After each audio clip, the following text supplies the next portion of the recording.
going on, everybody? Jason, Wright, and Brady here for another episode of the Intentionally Inspirational Marketing Talk podcast. And I'm proud to say this is episode number 170. 170!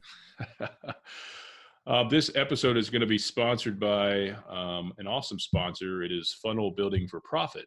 That is actually one of my creations. But if you ever wondered how to build sales funnels for other people, for yourself, whether it's adding another income stream or learning a new business altogether, this resource will get you pointed in the right direction. Check it out, funnelbuildingforprofit.com. All right, what's new with you, Brandy? What's new in your world? So, speaking of funnel building, I didn't make it through all 90 minutes of it, but I started watching a talk that, what's his name? Russell Brunson? Is that yes. ClickFunnels dude? It is. He is literally the most incredible salesman I have ever listened to in my whole life. Like I'm a huge story brand girl. Like I love story brand. You know, your external problem creates an internal problem, which you solves with the philosophical problem. If you know story brand, you know what I'm talking about. It's good stuff. But the way that he speaks embodies the value ladder and speaking to what people's real problems are and bringing you in to be part of a community. You know, he wants you to be one of his funnel hackers. So like I had not listened to Russell Brunson before, but I am completely enamored with Russell Brunson today. Yeah. I'm a convert. I'm a funnel hacker wannabe. I'm a groupie. There you go. That's awesome. That's was it you a while back that was like, I've never listened to him? Or Gary V is not Russell Brunson. Very different guys, yeah. But they're friends. They've spoken together, done events together, so they respect one another. So cool. Whatever speaking event this was, he did $3 million worth of sales in 90 minutes. Grant Cardone's 10X convention in Vegas last year. That's what it was. Yes. Yep. What's cool about Russell is he's authentic, he's passionate, and he's so damn good at what he does, building the Epiphany Bridge. There's a script for that, one of his books. He's so good at it and so natural at it. He knows exactly the ride he's taking you on. And it's an honest ride. It's a good ride. He's just really good at it. So it's not this overly polished, forked tongue salesman in a suit type of thing. It's just a normal person from Idaho talking to people, and it works really, really well. Yeah, I could not agree more. Definitely authentic and well scripted all at the same time. Like, I don't know many people that could pull that off, but it was really good. What's cool is on LinkedIn the other day, he had a piece of content and it was like, I remember when, this is what he was saying. He remembers when he would get up and speak and nobody would ever buy at the back of the room and he would mess up. And he just said, the only reason I'm successful now is I failed so many times before. And what you notice is you start to hear the same theme with most successful people. Like there's no overnight success. There's no shortcut. There's no secret. They master their craft by executing on it. From your lips to my brain. Please let that sink in.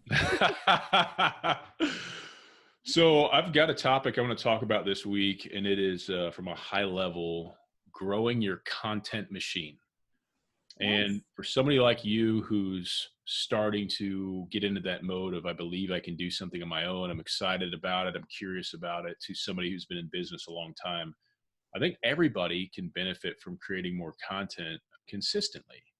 And you hear that thrown around a lot, and it sounds really cliche, but really, really interesting things happen when you stick to it for a while. So I don't know if I told you this a long time ago. I got started with Intentionally Inspirational as a blog. It was just motivational stuff. I actually was looking at some of those early posts the other day and I was like, man, I just talking to talk, and that never happens now. It's cool. By the way, my wife told me the other day, the 5 things in the world that I like to talk about the most. And she listed 5 and she said, number 1 is you. She's like, you like to talk about yourself. And I was like, why do I feel like Brandy should be in the car right now so you guys could just hammer away at me? I was like, Brandy told me I'd be a terrible coach because I talk about myself or I focused on myself too much, but I'd be a good mentor. I said, I don't really understand the difference, but she does. That's funny. So anyway, with content, it's like, I've seen this a lot. Somebody will start saying, okay, I need to create content. How overwhelming. Maybe I should start writing a blog, and I'll do it for 3 to 6 months. Like, nothing happens. It's a waste of my time. I'm going to stop. Or maybe I want to start a podcast and do it 3 to 6 months, and they give up. The content game is the slow, long game, but it's so important because, especially video, and I'll get into that in a second. It's so important because it gives people the chance to get to know your brand, what you stand for. And people make the mistake of assuming it's got to be about your services. Oh, it's got to be about what you do. No, it doesn't. It doesn't. Right. We live in the age where we have these opportunities. I mean, we're on TV and radio right now, essentially, you and I, and there's no rules. We can No say or rules. do whatever the hell we want. And if people don't like it, look away, hit the X, close it. But until that happens, I mean, we have the ability to share ourselves with the world. And it's a great strategy to implement by itself or in conjunction with some kind of outbound strategy as well. For example, LinkedIn, if you paid attention, is the hot platform right now for any business. Everybody keeps talking about LinkedIn. And I was like, you know what? I've been paying attention. I just want to try a test. So yesterday, and I don't ever get a lot of views or a lot of likes on any platform really because I'm not consistent, right? Not with videos. Yesterday, I created a video on my back deck on LinkedIn, specifically for LinkedIn. And I talked about, just to get people's attention, I said, hey, stop pretending like you're working. Because obviously, if you're reading this, you're not. I said that. I said, you've got to listen to this message right now. It was me in a video, no subtitles, because I wanted people to be curious. And then I tagged one influencer who's got a massive following on LinkedIn. And I said, hey, so-and-so told me to do this, but she doesn't know it yet. So I knew she'd see that. And I started getting views. And within like an hour, I had like 1,000 views, which does not happen. No way. The last time I checked today, it was at like 3,700 views, which doesn't happen. No But way. just because I tagged her and she responded and said, haha, thanks, something happens with the algorithm, but it's gone berserk. I've got, I don't know, like 50 new contacts on LinkedIn. I've got people messaging me. I've got people invite me on their podcast from a one video. And I was like, awesome. How interesting that people can see. And I mentioned nothing about what I do because they're going to look anyway. They're going to be curious. Who is this guy? People are following the company. It's like, what would happen? And I've heard this. What would happen if I made a video on LinkedIn for a year, every day for a year? And I just was out there, just being myself. What would happen? And I've heard so many people say, and Russell will say it, if you become a content creator in some capacity, especially video, every day for a year, you won't recognize your life a year from now. And I was just like, what do they mean? I'm telling you, I got a peek into what's possible. And I was like, oh my God, like what if I dedicated an hour a day to connecting with influencers, engaging in their stuff, and then strategically tagging them or asking them questions in a post? It could get crazy. It could get really, really crazy. I mean, I have personally seen my friends have their careers take off because that's what they do. So one of my friends, she doesn't do LinkedIn. She has a little bit there, but not much. She does a lot of Facebook Live. Yep. And it is not, it's, there's no kicker light, there's no backlight. Like it's just raw in her office video. And she was approached to do a women's breakfast at this conference for investors or whatever. And then the lady that was over all of the speakers went and checked out her Facebook Live videos. She's like, no, we need to move you to a keynote. So she did the keynote and the women's breakfast just because she's putting content out there. It's called social cred, man. If you got your social credibility, so many things can happen. Well, and the beauty about what you said is there's no big news media outlet to filter it. The beautiful thing about Facebook Live, so what I didn't tell you is I've been experimenting with those as well. But the nice thing about Facebook Live is even if you go live, like I'll go live, this is my second week and I didn't do it as much this week, for maybe 3 or 4 minutes. And I don't even care if anybody gets on and watches, because what I'm going to do is when that's done, I'm going to boost it and optimize it for through plays, which means people will watch it front to back and there's no call to action. It's straight up brand awareness. Sometimes I'll target people that like my phrase and their friends. Other times I'll target the group I would want to know about my brand. I've been mixing it up, and I've been amazed at the reach you can get for $5 for a week. You can spend $1 a day for a week. You can really get your brand out there. And I'm like, if I keep doing LinkedIn 3 days a week and Facebook Lives 2 or 3 days a week, this is all going to keep growing because it's getting my name out there. And if you look at Google Analytics, even though you may blog and you may do social media consistently, you don't see anything. If you pay attention, people check you out all the time. People will start somewhere and you'll be like, what? These people are coming from Facebook. Like, nobody contacts me through Facebook. Well, they found you there, but they emailed you because they checked you out 3 other places after that. So it's super interesting, but content is, if you have a phone or computer, you can make it. You don't use the excuse, I don't have the right lighting. Hit record and talk. Stop being scared. Seriously, it can be very, very powerful. So I believe in content so strongly. I spoke to a client recently, and in this client's perspective on business was, for every person that I pay on my team and the contractors I pay, I must see a direct return on investment that equals what I'm paying them. I thought, okay, good thing I don't run my business that way, because I wouldn't have anybody working for me. I have the opposite view, and I'm investing in the long game and saying, I want to create as much valuable content as I possibly can. And I can't do it alone. There's no way I can do it alone. But I just hired 2 more content creators. We're going to 3 blogs a week for my brand. Plus we create it for clients and stuff as well, because I know that SEO on our blogs are a freaking magnet. They're a magnet for people to the website and for the brand. It's beautiful. Interestingly, I spoke with a speaker manager, I don't know, maybe almost a year ago. And she was saying that one of the things that takes you to the next level, one of them is a book. You know, if you want to be a speaker, having a book that you wrote. Apparently Jason has one because he's looking.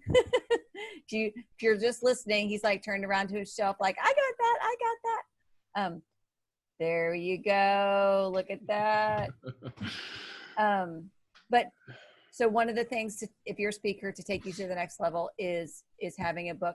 The next thing is having quality online content, because if you're hiring a $20,000 keynote speaker and they don't have any content online to prove that they are who they say they are, they're never going to get hired. So if you're not putting something out there, you are actually hurting your business. It's not that you're not just not helping it. It's you're hurting yourself if you expect people to purchase from you or your service and you haven't provided them credibility. And where most people, what a lot of people listening are thinking and maybe watching, they're going, I get it, but there's so much out there. It's so overwhelming. There's 6 social platforms, there's this or that. Here's my advice. Pick something, pick anything, and keep doing it. All right. There's a success story for people that just use YouTube and Facebook and LinkedIn and video and blogging. All of them exist. You can be successful with all of them. So I'll tell you, for me, my comfort, so my team's going to create blog content every week. I'm going to create podcasts, and I just hired a guy that's going to help us produce these. So we're going to get these things more consistent. I've just opened Pandora's box to inviting guests back on. So stuff's about to get real interesting with the podcast, like old times, which is a good thing. So it's all on me, but I'm getting help.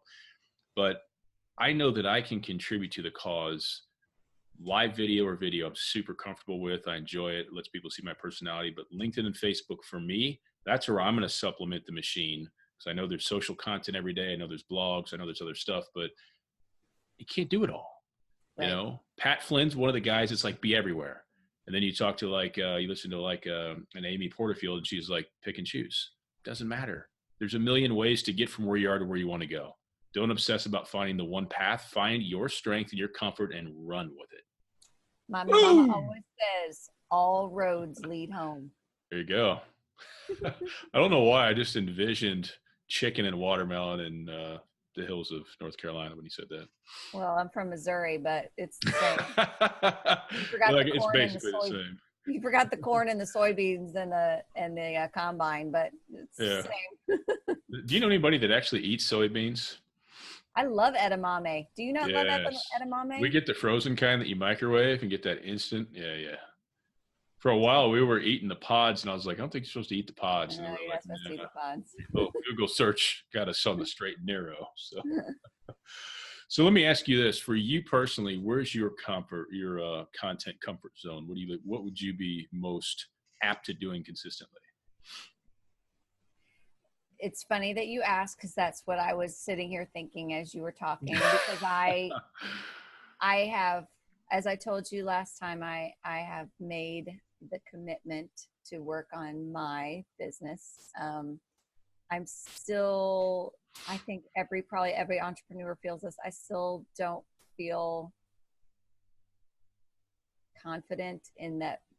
I know what I know, but I don't feel like anybody thinks I know what I know. So I don't know. I think the written word has to be my place to start.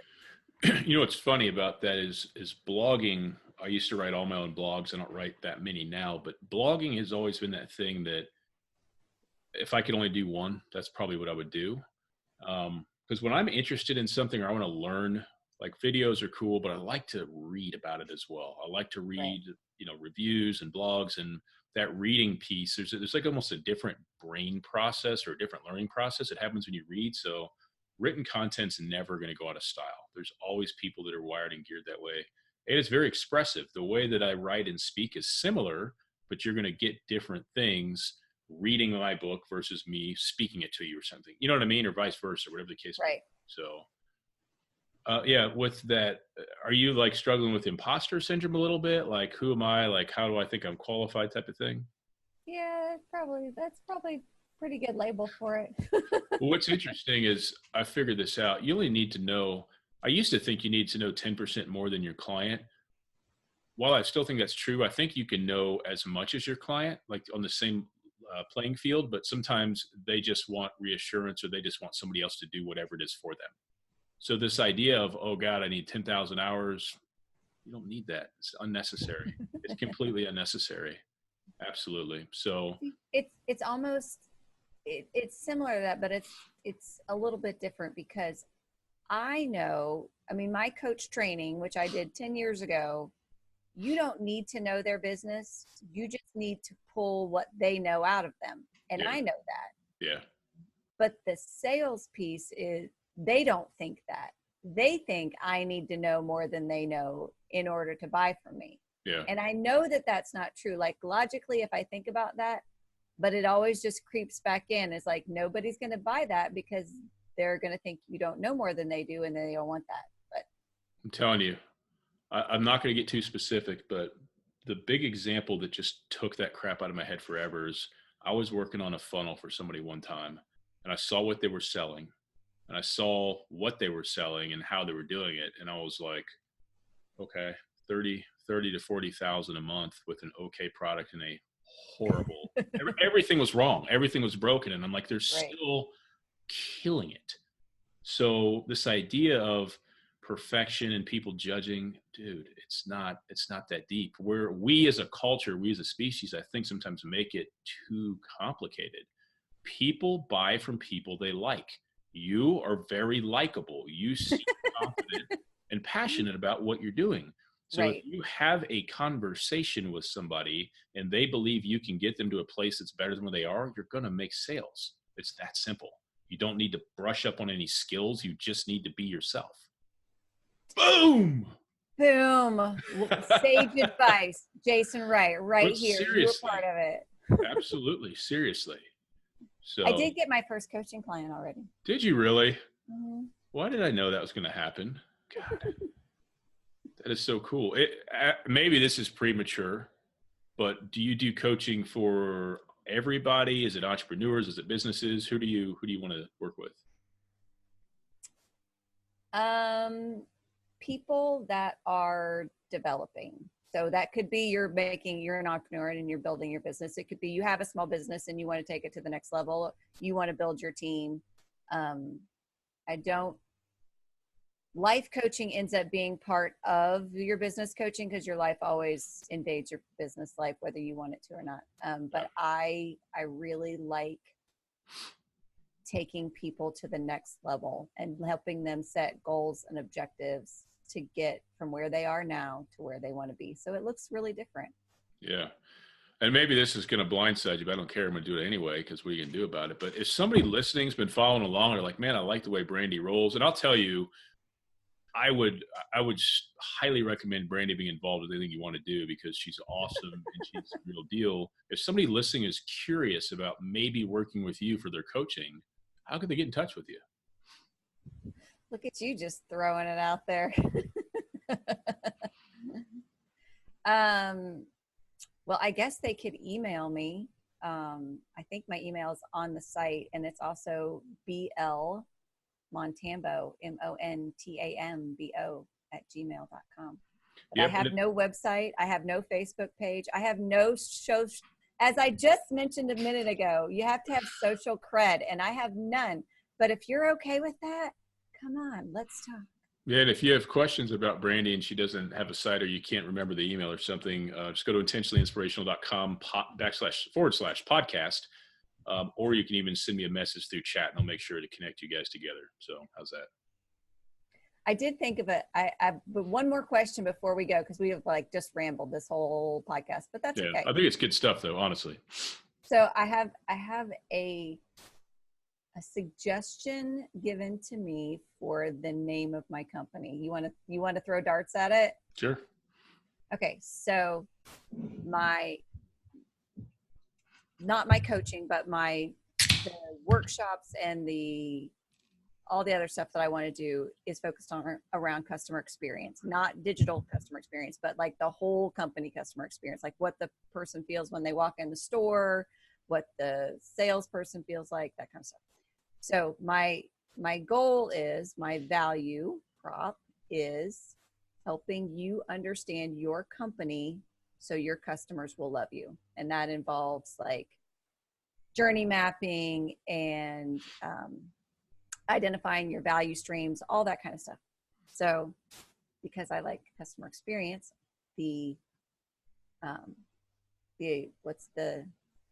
all I can say is anagram, and that's not it. Acronym?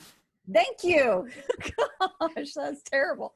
The acronym for customer experience. Wait, what did you say? Pentagram or something like that? I don't even know what that word was. I was like, uh-oh. What's the word I'm looking for? Acronym. The acronym, thank you, for customer experience is CX. And according to my children, if you text IRL, do you know what that means? No. In real life. My son would know, but I force him to use my language. I don't adapt to his. So the name of the company could be CX IRL, customer experience in real life. Because a lot of people get stuck in the digital world for customer experience. But I want it to be all encompassing. So it's CX IRL. And then they were like, nobody knows going to know what that means. Unless you're like under 18, nobody knows what IRL means. And I was like, come on. Well, what's interesting, I don't know what I think about it initially, but what's interesting about the customer experience piece is, if you haven't noticed already, well, ActiveCampaign's the company I know that's talking about CX. That buzzword, that focus is going to be mainstream for the next 20, 25, 30 years. So that's super smart, having that in some capacity.